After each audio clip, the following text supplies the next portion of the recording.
Hey everybody, welcome back to the Hangover. I'm Daniel. Alongside with me, as always, Shannon White. Shannon, how you doing, man? How was your weekend? Wonderful weekend. Today has been aggravating to say the least, as everybody's noticed. We're coming on a little late. Hmm. Our the Steel Curtain Network, the editorial side, has been acting up on me all day long, and for other people as well. So I thought we could come here and do a podcast, and everything was going to go smoothly, and couldn't get logged in to do the podcast either. So we're running a little late, but it's going to be worth it. I think so. I think so. Especially with some news is fixing to come in. Tomorrow is the first day of OTAs for the Pittsburgh Steelers as they head to the South Side to the Sports Arena Complex. A lot of buzz coming out about what's expected to be seen, who's expected to be seen. A lot of questions about who's coming out with the ones in what position. What are you most excited about for OTAs tomorrow? Oh, just with all these new faces and new places, just to see them out there on the field with their teammates, because we've seen the rookies, Hmm. but now everybody's going to, besides Cam Hayward and a few people who really don't need it, but everybody's going to be there so they can start getting familiar with each other. There's already Mark Carbeloy said that the players are already talking about Arthur Smith's offense, Hmm. and they're very excited about it. And Hmm. I said, well, playing the new guys have played under Matt Canada for 3 years. And so this is the first time they've ever seen an NFL offense. So I know they're excited. And I'm anxious to see who's going to be where, the offensive line configuration, maybe get some insight into how they're going to use Connor Hayward, how they're going to maybe use your Calvin Austin Hmm. or Scotty Miller. Because, there's a Cordell Patterson. There's a lot of chess pieces that Arthur Smith can play with. And in as me and you talked in the green room, so to speak, Hmm. I'm really excited to see Justin Fields because they say they're going to give him a lot of reps to get him acclimated to the offense as quickly as possible. So I think it'll be very. These OTAs interest me more than normal. Yeah, no, I agree with you. But when it comes to Justin Fields and the Steelers wanting to see more about him, what does that say about Russell Wilson? What does it say about the possible competition at the quarterback position this offseason? I'm not reading too much into it for Russell. Everybody seems really high on Russ. The Hmm. players and the coaches. All I'm hearing is positives about his work ethic, his leadership. So I don't think they really think he needs it that much. Hmm. Whereas Justin Fields is more the unknown, quantity. They want to, see what they might have in him, Hmm. and so I think that's the main reason. I mean, I'm sure Wilson will be there and will get his reps, but I just think they also, being that he's established and he's older. See, us old guys know it. Man, you don't want to wear the arm out at OTAs. Yeah. So Justin Fields, he's a pup. He's 25. He can go out there and throw 100 times and not even feel it. Yeah, you're right. That makes a lot of sense. Given the fact I didn't take that into consideration that Russell Wilson's age may be a factor into why these rumors or these rumblings of more playing time for Justin Fields during OTAs. What do you think about the offensive line? Who do you think is going to be out there at the left tackle position come first snap with the ones and the left tackle? Now, this is just based on what we've seen in rookie camp. I think that the Steelers really want to have Broderick Jones on that left side. So I think that because we know that for, I still cannot say his name good. Uh, for, how do you say it? Futuanu. Futuano. I'll get it eventually. Futuano. When he um, is so versatile and he's so light on his feet and he has such good technique and footwork, I don't think it's going to really be a big stretch for him to slide over to that right side. Hmm. And so we'll probably see some of that during these OTAs for the next 3 weeks. So you don't think Dan Moore is going to be taking any snaps with the starting offensive line on either side? I don't think so because he's not a swing tackle, and they already said he cannot play the right side. Mhm. And I don't think there's any chance that he's beating out Broderick Jones. Matter of fact, I don't think he can beat out Fuyantu if they want to put him on the left side. I think that both Jones and I'm just going to call him Troy for now. How's that? Yeah, I was going to say Troy. I think that both of these gentlemen are already better than Dan Moore. I agree with you. I agree that the potential is better than Dan Moore, and that if everything goes as planned, obviously. So we're probably going to look at two new players, two rookies starting day one OTAs on the offensive line, or do you think Herbig is going to be starting there at the center position over Frazier? No, I think Frazier starts from day one. It to me, that's one of the reasons why they were so infatuated with him and wanted him so badly was because of his experience.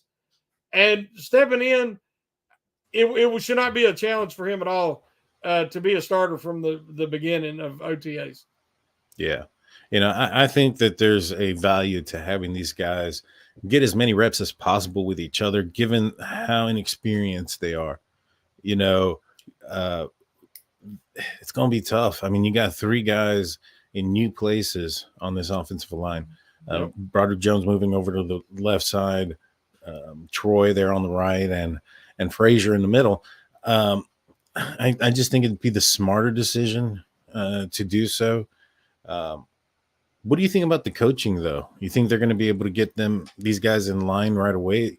Pat Meyer's coaching or offensive lines, especially when new, has taken a little bit to get going. How long is that a concern for you? Even though these guys have the talent, there's always a learning curve, right? For any rookie, it takes time to develop chemistry, but I love the attitude of these guys already. Frazier all these guys have leadership qualities. We kept hearing about that leading up to the draft. And I think that they're going to really gel quicker. And, there will be like I said at the beginning of the year, I'm glad that they don't have that murderer's road to start the season because I think they did up in a big hole. But this way, I think they go against some more easier competition the first 8 weeks. And I think that'll help them develop. So, because the second half of the schedule is more daunting. So, I'm really interested. Who's going to be backup center?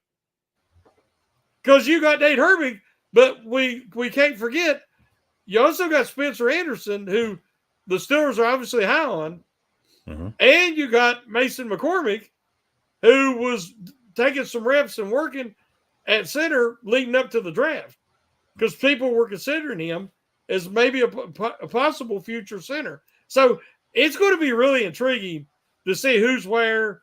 And is McCormick going to, back up both sides, Samalu and Daniels, or will he focus just more on one side and Nate Herbig the other? We just don't know yet. Well, they've been playing through rookie camp. They had McCormick on the right side as right guard, and he was primarily a left guard in college. So I'm assuming they know what they have in him up to this point on the left side. Seeing if he can be that left and right versatile interior offensive lineman, I think is probably where they're looking at. And with that said, I mean, you have him, you have Spencer Anderson, you have Herbig. Is there an odd man out there, or if there is, who is it? That depends on Cook, because we got to remember the Steelers kept Cook on the roster all last year too. It wasn't just Spencer Anderson. And the reports are they really like him. And they think he's got some really high potential. Now, it seems like they're settled at tackle for quite a few years now. So, and Spencer Anderson can play in a pinch all 5 positions. So, does that mean that, I think Cook could be somebody, even though they really, really like him, that could be on that fringe. And then, Nate Herbig, because Herbig did not seem, to me, I don't know what everybody else thinks, like a great fit for Pat Meyer's system last year. He's more of a brawler. He's a bigger guy. He don't move all that great. And we know they like to move the line and, a lot of outside zone. And I don't know if he's a great fit. So we know Spencer Anderson is very athletic based on his RAS score. And Cooper and McCormick is very athletic. So the least athletic of the bunch is Nate Herbig. Yeah, I think Nate Herbig is probably the guy that's going to be the odd man out, if there is one. You Yeah. know, Steelers probably going to go with what, nine offensive linemen. I think it's didn't they go 10 last year? It could be 10. It could be 10. Now they were more unsettled last year. So as you say, they might want to have an extra positional player somewhere else and only go with 9. So yeah, I mean that would definitely make a lot of sense, especially if you have some players that are versatile. If and they're able they have to a move lot around. of versatility there. Yeah, exactly. So if you're, I guess to be depth or be a guy on the team, you're going to have to be able to play a few positions there on the offensive line. No ands, ifs, or buts about it. Moving to the outside, who's going to line up next, opposite side of George Pickens come tomorrow when the Steelers go in a 2 wide receiver package? hey, that's anybody's guess. I mean, I've never remember an offseason that they've been more talking about wide receiver than this year for good reason. Because see, I don't really care if it's a set guy every week. I'd rather, they got so much versatility in all these guys that they have in that wide receiver depth chart that you can kind of, play it by ear according to matchups. My thing is, I would like to see him get another receiver with length, 6'2" or more. That in case something was to happen to George Pickens, that could step in and kind of emulate him. We've talked about Treylon Burks maybe trading with Tennessee. They say they've been talking to Michael Thomas. And there's been some other guys that are bigger bodied guys who can block and are physical. And if they have somebody like that on the depth chart, I would feel better about the situation. Right now, I mean, I think eventually Roman Wilson will be starting across from George Pickens. But right now, did they want him in the slot? Do they think he can work on the outside, even though he still needs work on his getting off press coverage? It's anybody's guess. Jefferson.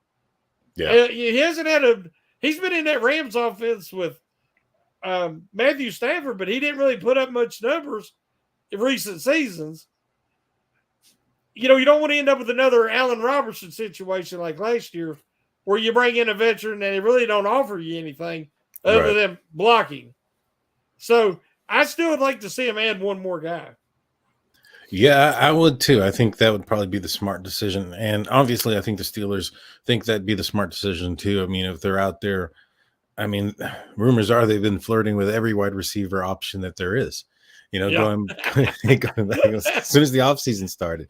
So they've called in and checked on everybody. So they see a weakness there. When it comes to who's going to be there in OTAs, I'm not sure who's going to be starting across George Pickens. I know a lot of people are saying that, they think Wilson might be the guy that's starting there. And I think maybe by the time the season starts, maybe some point in the first quarter of the season, we may see him more. But when it's come to wide receivers, Mike Tomlin's kind of held him back a little bit. Yeah. You know what I mean? He slow plays him. He does. Yeah. Yeah. And I mean, I don't know why, but it's just, that's what it seems like. And I don't think he's going to roll out with the ones tomorrow at all. I think that he might get some time during training camp, but he is somebody I think that's probably going to have to earn it. And anybody past, that includes Peyton Wilson, anybody else, I think it's going to be, probably Landon Roberts out there. Cole Holcomb, he's not going to be participating, obviously. You think Peyton Wilson strolls out there? Yeah, I think that. Well, Patrick Queen obviously is going to be there. Well, I think he's not your normal rookie. Right. He's 24. He is a phenomenal athlete. Mhm. but they say his football IQ's off the charts. Mhm. I compare him to Chad Brown, but I keep hearing Luke Kuechly. Yeah. Everybody talks about comparing him to Luke, and we know that he was as cerebral as he was talented Yeah. athletically. So I think that Wilson will get playing time sooner rather than later. I Mhm. think he's too good to keep off the field. He is a classic green dot guy. I Mhm. mean, the guy he's just so intelligent, so smart. They said in the rookie camp he was helping his teammates line up Mhm. because he just knew everybody's roles and the playbook already. I don't think he's got a little bit of that James Ferrer in him, and that he's just wise beyond his years. Mhm. So don't be shocked if by midseason we don't see a lot of Wilson and Queen in the interior. And I'm telling you, the Steelers ain't rocked anything close to that in a long time. They are going to be fast, they're going to be athletic, and they're going to be physical.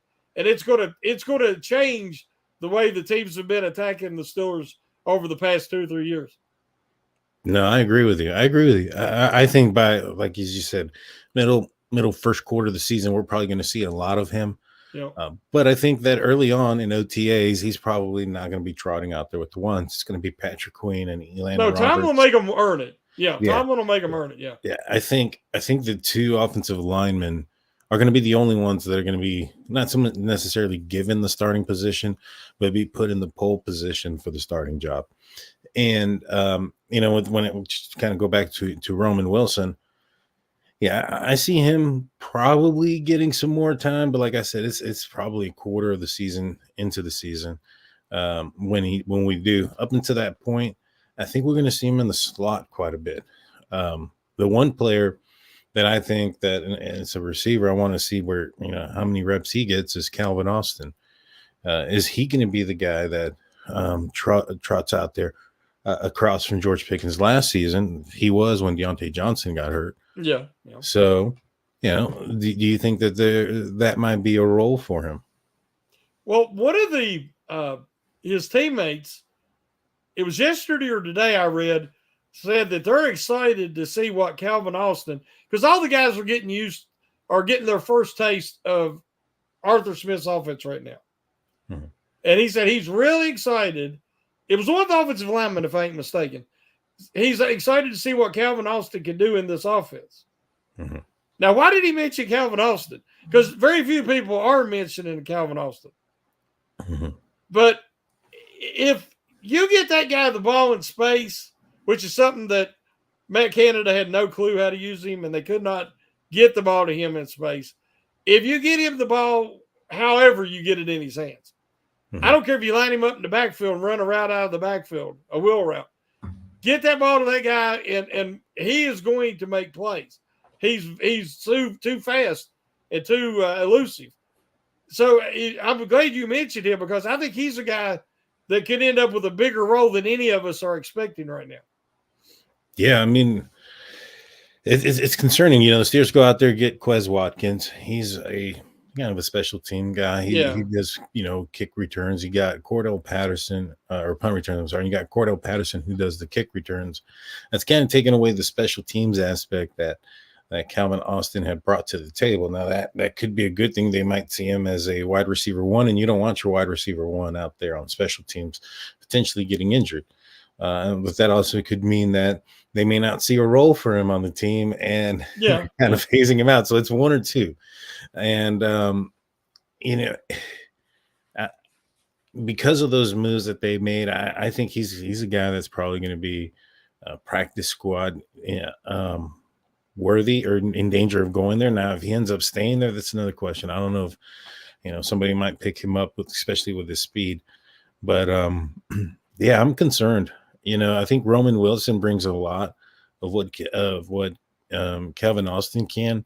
I know Yeah. he's not quite as fast, but he ran like a 4.39. Mm-hmm. That's pretty quick. Oh yeah. Oh yeah. And One thing, he's one thing about it is, I mean, I'm kind of like a mad scientist, and that I just think all these different concoctions that Arthur Smith could create all these different formations. It's all about mismatches.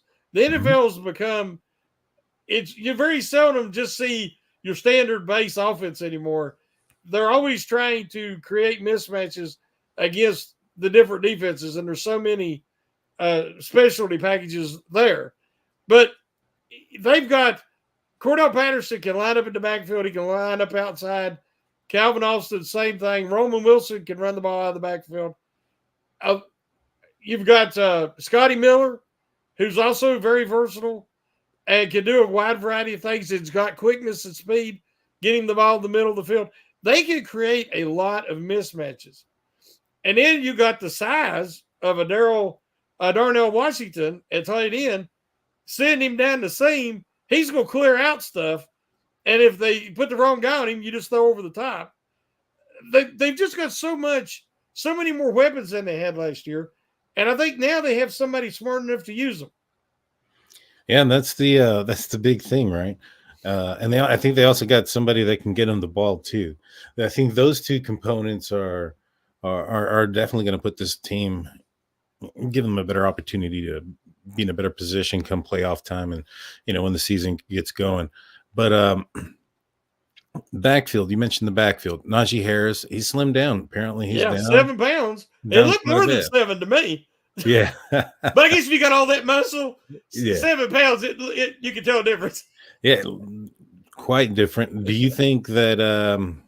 Well, first and foremost, you think he's going to be the primary running back? Last season, I think he was on the field 53% of the snaps, and Jaylen Warren was on the field 49% of the snaps. So there was a couple of times when they both were on the field. Do you see that split changing? Do you see maybe Jaylen getting a little bit more? The story is that this offense is more maybe Jaylen's style than it is Najee Harris' style. So who do you think is going to be RB1 come tomorrow? I still think it'll be Harris. Mm-hmm. I think Warren is a classic number 2. Mm-hmm. He's a change of pace. He's a little quicker. He's a little harder to see because he's shorter. And I think that's why Harris lost those 7 pounds. He knows that it's probably going to be about like last year, 50-50 split. But both guys are going to catch more balls this year. That is something that Arthur Smith's offense is known for, is throwing to the running backs. And Russell Wilson led the NFL in check down throws last year. Mm-hmm. So there will be a lot of opportunities for the running backs to catch the ball this year. I love the way both guys block. Let's say you run some RPO packages with Justin Fields to get him in there a few series each game. Fake it to Harris and Warren, have them both in there at the same time. And they can block coming around the end and let Fields follow them around. There's so many things they can do. They just got so many more weapons this year. Mm-hmm. And I'm very excited about it. But I still think that Harris is the starter. I think he's preparing like he's the starter. And I expect him to have his best season. I do too. I mean, it's his last season, or at least on contract. He's playing for playing for contract season. Yes. Yeah, it's contract season. If he wants a big payday at the end of the year, he's going to have to put up some numbers, in my opinion, and he's going to have to put up some splash as well. I know to us, those 4 or 5 yards here and there, 3 yards, yeah, that's great, and it works out. It works for the team, but those splash plays and those big plays and scoring touchdowns and things of that nature is really what's going to end up getting him paid. So he's going to, not have to fumble at the goal line anymore. Those type of things. Oh, we can't do that. But I will say this. A lot of us missed this last year. And if you look up his statistics, it'll really surprise you. Harris and Warren both finished it was either the top 6 or the top 8 in the league in double-digit runs last year. Of runs over 10 yards. Now, Warren, we remember breaking a 78-yarder and these longer runs. But you don't realize that Harris had a lot of runs between 10 and 20 yards, which I call that a splash play. So he actually had more splash play runs than Warren had. Yeah. And you don't think of Harris that way, but he did last year. Now, a lot of times he drug guys because he's not a speedster, but I don't care how he gets it done. I like those 10 and 20-yard runs. Yeah, no, I do too. I do too. And it's kind of just like maybe it's kind of like the stigma where Deontay Johnson had bad hands because he dropped the ball in a couple of places. And I think the last year that he was with the Steelers, his drop rate was very low. And so but people still saw him as a person that dropped the ball. I think people still kind of, maybe perhaps have that moment where Harris was shaking and baking when he could have ran over somebody Yeah. in their mind, kind of thing. So, but Thomas Riley brings up a question or a comment saying, I would pace Harris and limit his carries at the start of the season until early November, then unleash him. And that sounds like, a smart idea. Tomlin, he plays for that week, and he's going to do everything. So there's no pacing. But if that ended up being something that was happening, how could that affect Najee Harris's contract year if they pace him? Well, I think it would really benefit Harris. It benefits both guys. Nowadays, nobody really just pounds their head against the cinder block wall like they did with Harris the first few years. They didn't have any other options till Warren come on the scene. And now that rotation, that tandem backfield, Tomlin liked the bell cow backfield. But I think last year he's seen the benefit of having the tandem backfield, the two-headed monster back there, having a change of pace guy in Warren. So it's just, I think Harris is going to show, we know he can catch the ball because he had 70-some catches, I think it was his rookie year with Ben, because Ben had to get rid of the ball so fast. But I think we're going to see a more well-rounded Harris this year. And, so I think you'll have more total yards. We want to see another year where both guys average over 4 yards a carry, which Harris finally did last year. But if his offensive line is improved as much as I think it is, I think both guys could be in for big years, which would really benefit Harris being a contract year. Yeah, I agree with that. I think that's true. I'm excited, man. I'm excited to see what he's going to bring to the table. I'm excited to see a lighter version of him. I think that was something that was expected to have been seen from Najee come his second year. That was something that James Conner had did. That was something that Le'Veon Bell had done. They lost weight going into their second year to improve burst speed and agility. And Harris kind of went the other way around. In fact, he was getting upset because they were comparing his weight to Jerome Bettis' weight. And he was getting mad about that. Derrick Henry. Yeah. Because he was like 245? Yeah. I think he got up around 245, yeah. Yeah, he got up there to about 245. So, I want to see now that he's lined up a little bit, if there's an effect on that burst, on that speed, and if we're going to be able to see that and it's going to translate onto the field. But to me, I think the best version of Najee and Jaylen Warren is when they're both working together, the 1-2 punch. I think they're excellent running backs separately, but together, I think that's where they do their most damage. But we're going to take a quick break. When we get back, we're going to talk about the defensive side. Don't go anywhere on the YouTube side. It'll be just a couple of seconds.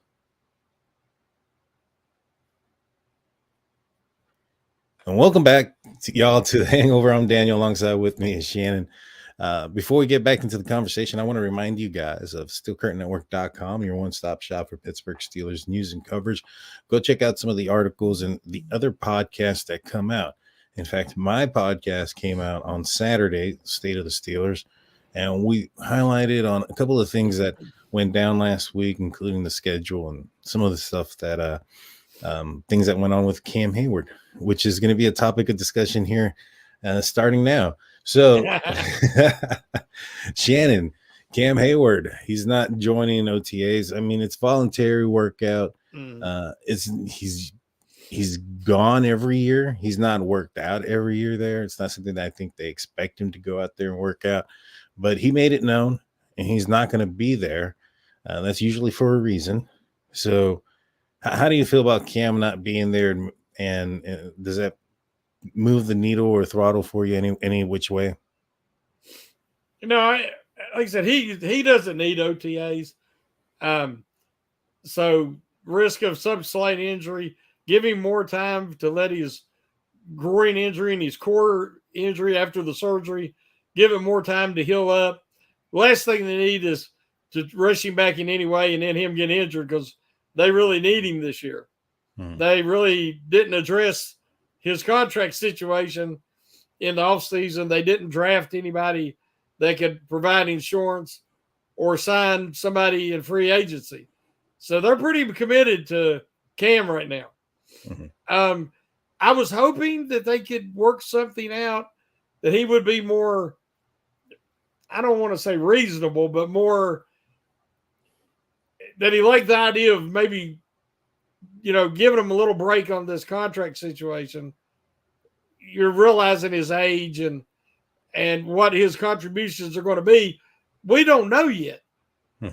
If that injury took away a little bit of his burst, coupled with his age, what kind of pass rush is he going to be able to give him? Because he was the complete package. He was he's super strong, one of the strongest guys in the league, great run defender, and he had pass rush ability. Well, last year after he come back from his injury, obviously he wasn't the same because he had to deal with it all season. But he had no burst, so he didn't offer him anything as a pass rusher. I don't know if he's broke. We know TJ passed Harrison's sack record. I don't even know if Hayward got there last year. So that shows you. I think he needed 3 going into the season. I don't even know how many sacks he had last year, but they really need to see, can he offer them, at least 5 to 8 sacks this year? Because they're paying him like a guy right now. It's what, $22 million? He counts against the cap. It's people say, well, they got the money. Well, it isn't about having the money. It's being able to continue to build and strengthen the roster. Because right now they're paying 2 quarterbacks nothing, basically. Yeah. And in the future, they're going to either have to pay somebody. They're going to have to break. If Wilson isn't the answer, if Fields isn't the answer, they're going to have to get one. Now, if it's a free agent, you're paying big money. If it's a draft pick, you're giving up a ton of draft capital, and that's going to impact your depth as a team for a few years. So it's not just because they can afford to pay him this year. If anything, I would pay him and let this be his last year, and then see if he wanted to, come back and do a reasonable contract, or trade him to a team where he can get his Super Bowl. But I don't like the idea of extending him for $18-20 million a year, just because at his age that's very risky.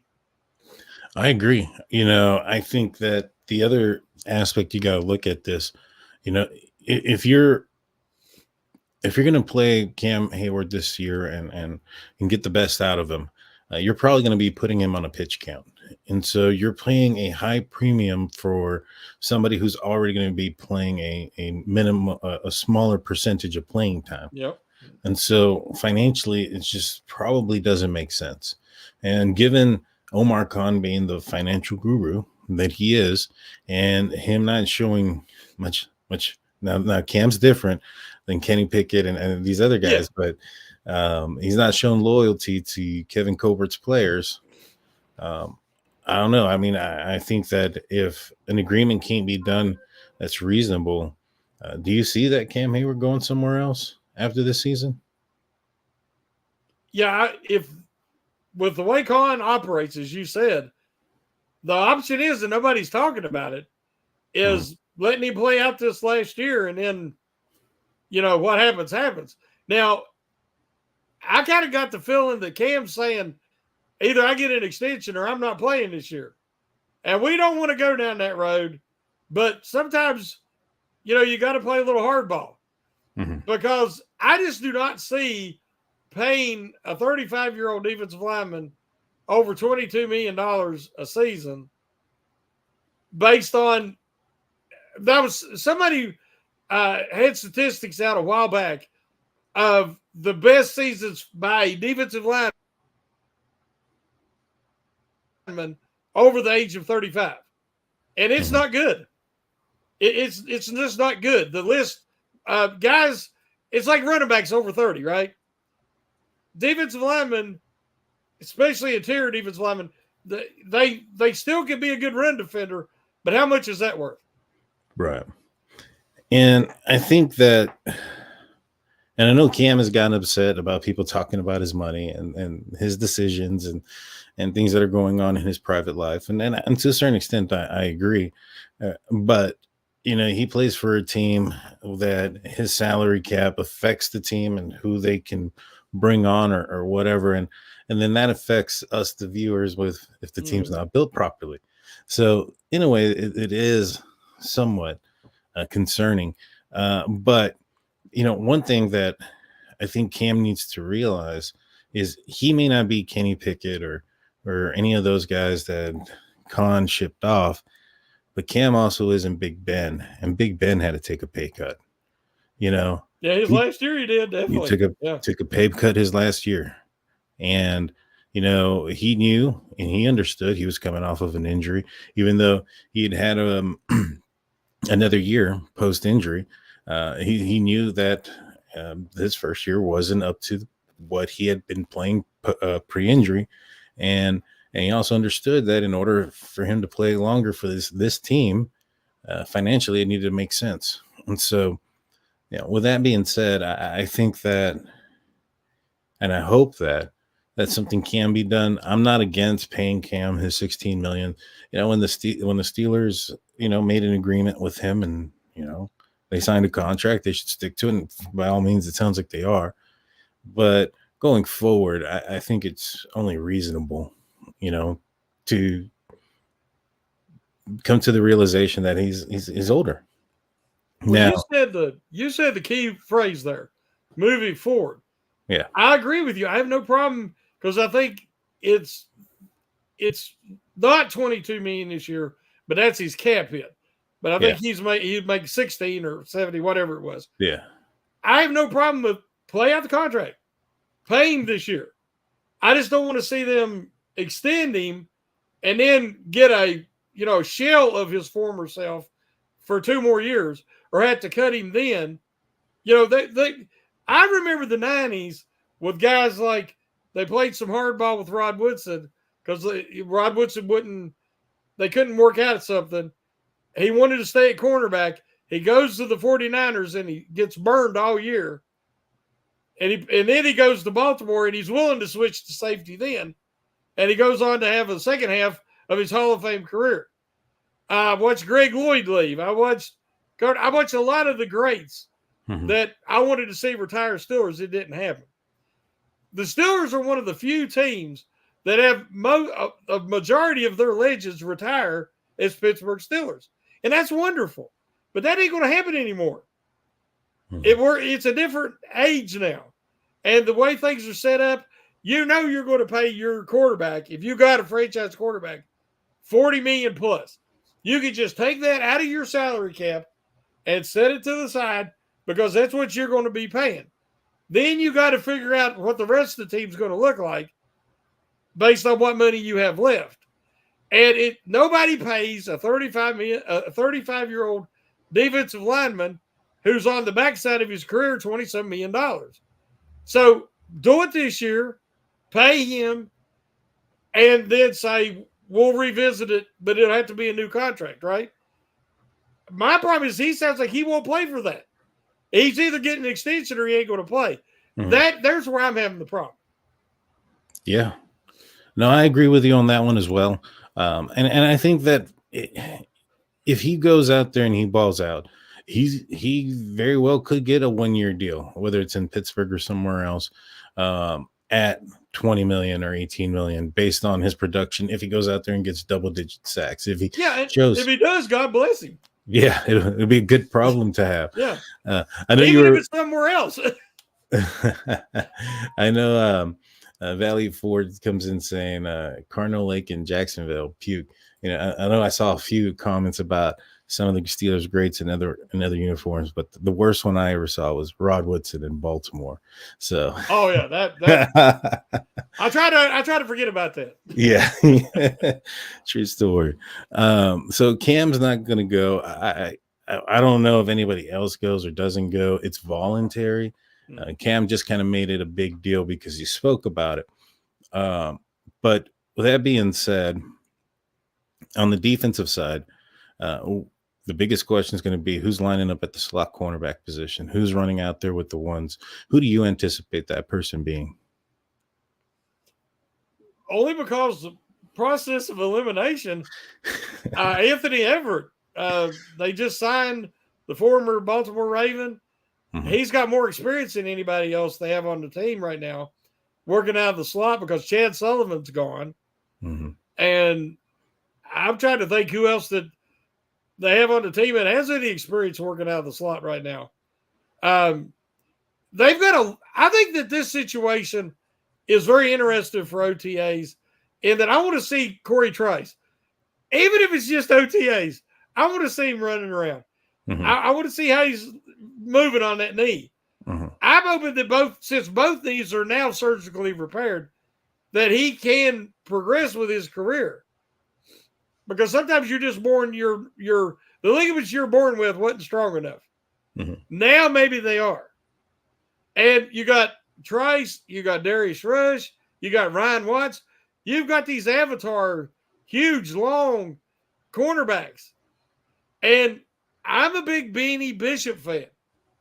Not just Mhm. because he's from WVU. He is Mike Hilton-esque, but he's much faster. And he's much better at one-on-one coverage. I think that Bishop will get playing time this year, working out of the slot. But look at the Steelers' options there. We know Deshaun Elliott can work out of the slot some, the new safety. We've Mhm. seen Fitzpatrick work out of the slot some, depending on matchup. You got a Beanie Bishop. You got an Anthony Averett.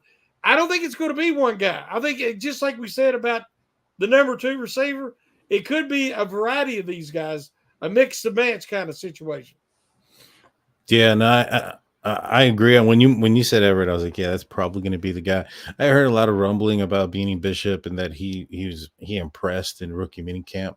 Yeah. That he looked really really good. Uh, you know, that's just been a position that's been hard to fill ever since Mike Hilton left. And in my opinion, you kind of have to look at CB3 as a starting cornerback, given the fact that nowadays the nickel is typically, or having three deep cornerbacks on the field is primarily used. So So like a starter. Yeah. Yeah. exactly Jackson at the slot and Trice opposite JPJ. What do you think about that? Well, I mean, Sean's on to, I mean, I can't forget because I think of him as the cornerback too right now, Mm-hmm. but he can work out of the slot as well. Another guy with great speed. The Steelers secondary, their defense in general should be much faster this year.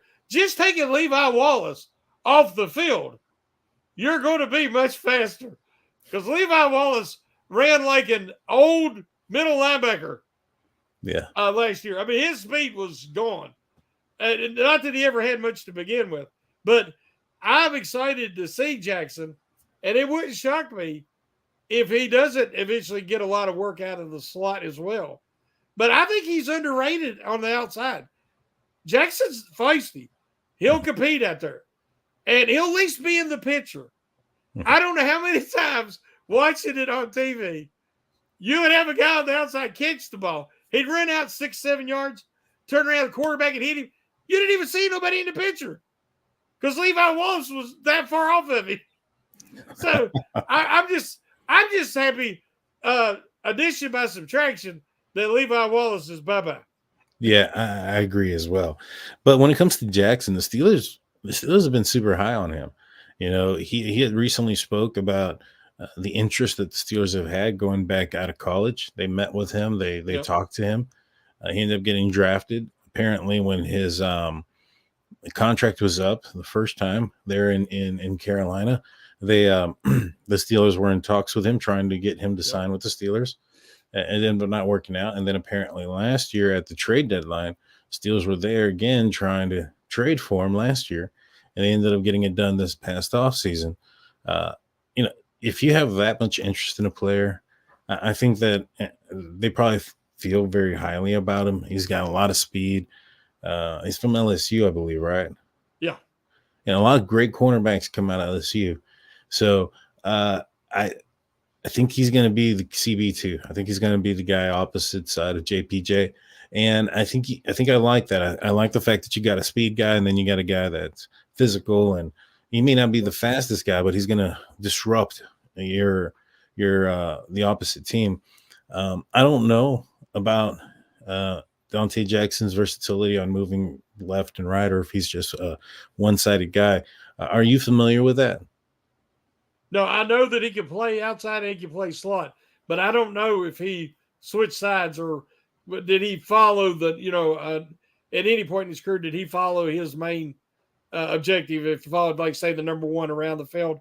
Mhm. Um, but, uh, but yeah, he does have versatility to play outside and the slot. So I think that Tomlin always gets his guy. Mhm. I mean, I can't remember the name of the guy that the Bengals took that the Steelers wanted, and then they selected Artie Burns. William Jackson. It was a classic knee jerk reaction, Mhm. but they even got him last year. Tomlin waited and waited and waited 8, 9 years down the road, and they brought him in. He never played a snap, he never saw the field, but at least Tomlin got his man. But no, I think Dante Jackson's going to be a lot better. He's going to see the field.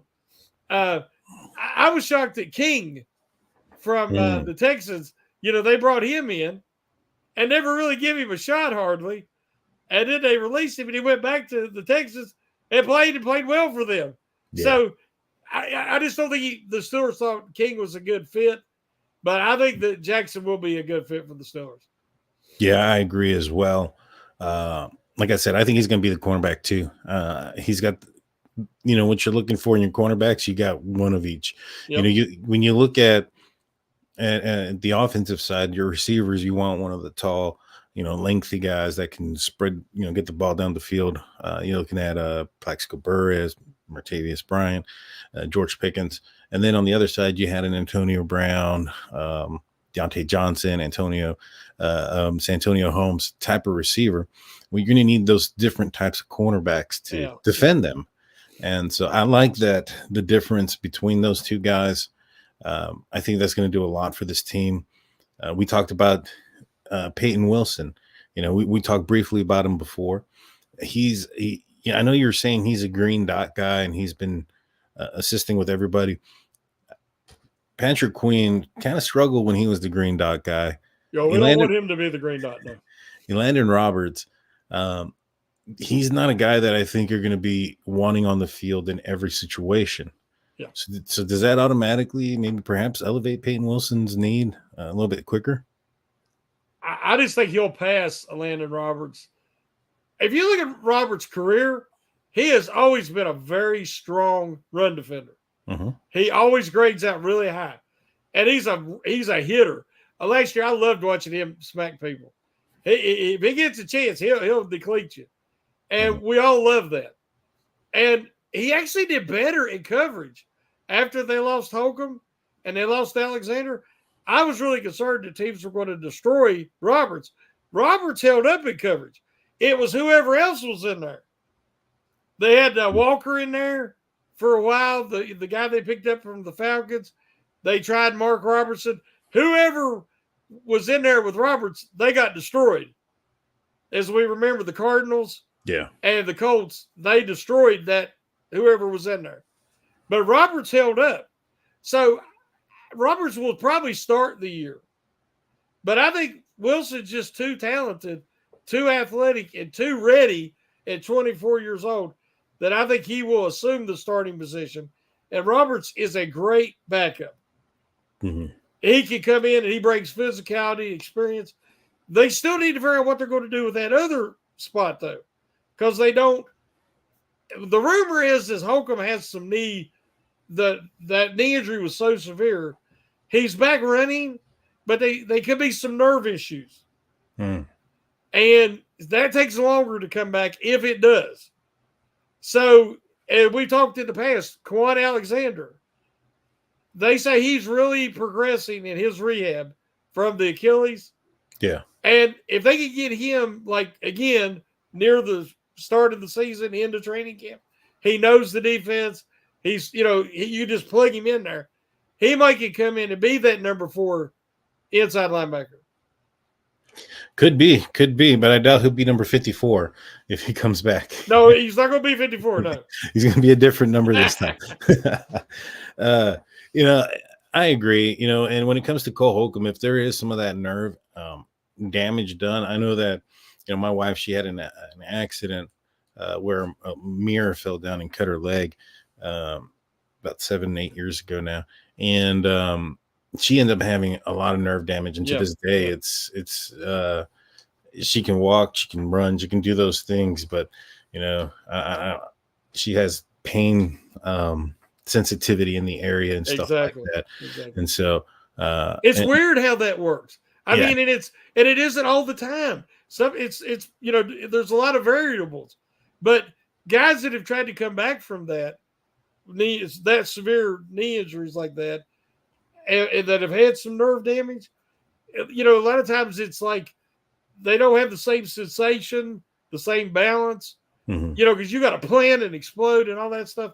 So hopefully Holcomb can come back, because I'm a big Holcomb fan. Yeah. But that concerns me, so they definitely don't want to rush him. Yeah, I wouldn't rush him either. The other question is the 4th outside linebacker. Steelers haven't got one yet, but Dupree signed with the Chargers. Yeah. Do you think the Steelers are going to roll? I mean, they're probably going to bring in some guys to fill in the roster. But when it comes down to it, you think the Steelers are going to only roll with 3 outside linebackers? I know they've done it in the past. Yeah, but I think that everybody's forgetting. I was part of a podcast where we discussed Jeremiah Moon. And I would advise everybody, you can find the podcast out there, do some research on Jeremiah Moon. The Ravens developed this kid. He's very Bud Dupree-like, 6'5", 250. Sets an incredible edge, strong, big man. The Ravens put the time in, and they wanted to keep him. But when the playoffs started last year, they had some injuries. And they wanted to bring back, I don't know if it was Andrews, they wanted him for the playoffs, but they had to cut somebody, release him, and they thought they could sneak him through waivers and put him on it. Well, as soon as he had waivers, the Steelers snatched him up. Because I guarantee you, Con, but especially Andy Weidel, had been watching. Yeah. And they knew, because he had some strong preseason performances. And so I think they snatched him up because they think he can be another Bud Dupree. What do you need out of that 4th edge guy? Because you got Watt, you got Highsmith. We know Nick Herbig's going to get some play time and increase this year. You want a guy who can come in and can give one of these guys some relief, but not be a weakness. Well, he can set a heck of an edge already, but he shows pass rush ability, and he has incredible reach. So, those guys, when he rushes a passer, I see Bud Dupree. I just see Bud Dupree 2.0 every time I watch any highlights of him. So I think that's the reason they haven't reached out to Golden. I think they probably have made him an offer, and they're like, take it or leave it. And right now, Golden's seeing what comes available if he can get a better offer. But I think the Steelers might be planning on rolling with Jeremiah Moon. Interesting. I'm gonna have to check him out. I don't think I've ever seen any. I haven't seen any of his highlights. I've never searched the man. Yeah, just check him out. I mean, it's really impressive how much he reminds me of Bud Dupree. Really? I'm going to go check that out. There's going to be a big search on Jeremiah Moon this afternoon. Hopefully there is. I think the kid can really offer him something this year. That'd be awesome, man. I mean, last year, the 4th outside linebacker was Herbig, and he was able to offer quite a bit for the Pittsburgh Steelers. Yeah. So if he ends up doing something similar to that, that's a A+. Oh, yeah, 2 or 3 sacks. Good special teams guy, sets a good edge. I mean, you really don't want to have to pay too much, which I don't think Golden will be that expensive, but I bet you they lowballed him. Yeah. I have no way to know, but I bet you they lowballed him because they got Moon. They probably did. Probably minimum contract type of thing. And they got to pay Cam Hayward. Yeah. Also, Marcus, he's up there in age too. I think he's right around Cam's age. So Yeah, he's 33 or 34. Yeah, yeah. yeah, so we'll see. I think you got me excited. I'm gonna go look up Jeremiah Moon here in a second. But yeah, overall, man, I'm excited about OTAs tomorrow. I'm excited about the news that's going to be coming about the positions that everybody's wanting to hear. Yep. Who's going to be starting, which one of these rookies, if in fact any of them are going to be given the nod. With the ones, things like that. I'm excited to hear about Justin Fields and Russell Wilson. See where um, how that battle, and I put that in quotations, is going. And things of that nature. Um, I'm just excited. Do you have any final words before we close it out about tomorrow's OTA? No, I'm like you. I'm just usually I don't pay a lot of attention to OTAs. I'll be honest Mhm, until they have the mandatory mini camp, and then you mhm, you have nothing till training camp late mhm, July. But this year OTAs are more interesting because one again you have the rookies that are going to be counted on to get starting minutes, mhm. but all these new guys with a totally new offensive scheme. And I don't remember the last time I was excited about an offensive scheme. It's been at least 3 years. So I'm looking forward to it. Yeah, me too. I'm looking forward to seeing those clips of these quarterbacks throwing to the receivers and seeing some crazy catches. Can't wait for it. But don't forget, guys, check out StuCurtinNetwork.com, the one-stop shop for Pittsburgh Steelers news and coverage. Shannon's going to be back on here on Wednesday, I believe, on Pump Your Brakes. Is that correct? Yes. Yeah. And just looking forward to that. And uh, I have great podcast partners. I get to have Mondays to spend with you and then with Brother Tate and Big G on Wednesday. And so I mean I got it easy. I just love talking football with you guys. We love talking with you too, my man. We hope everybody has a blessed Monday. Go Steelers. We'll see you guys next time. Shannon, take us out.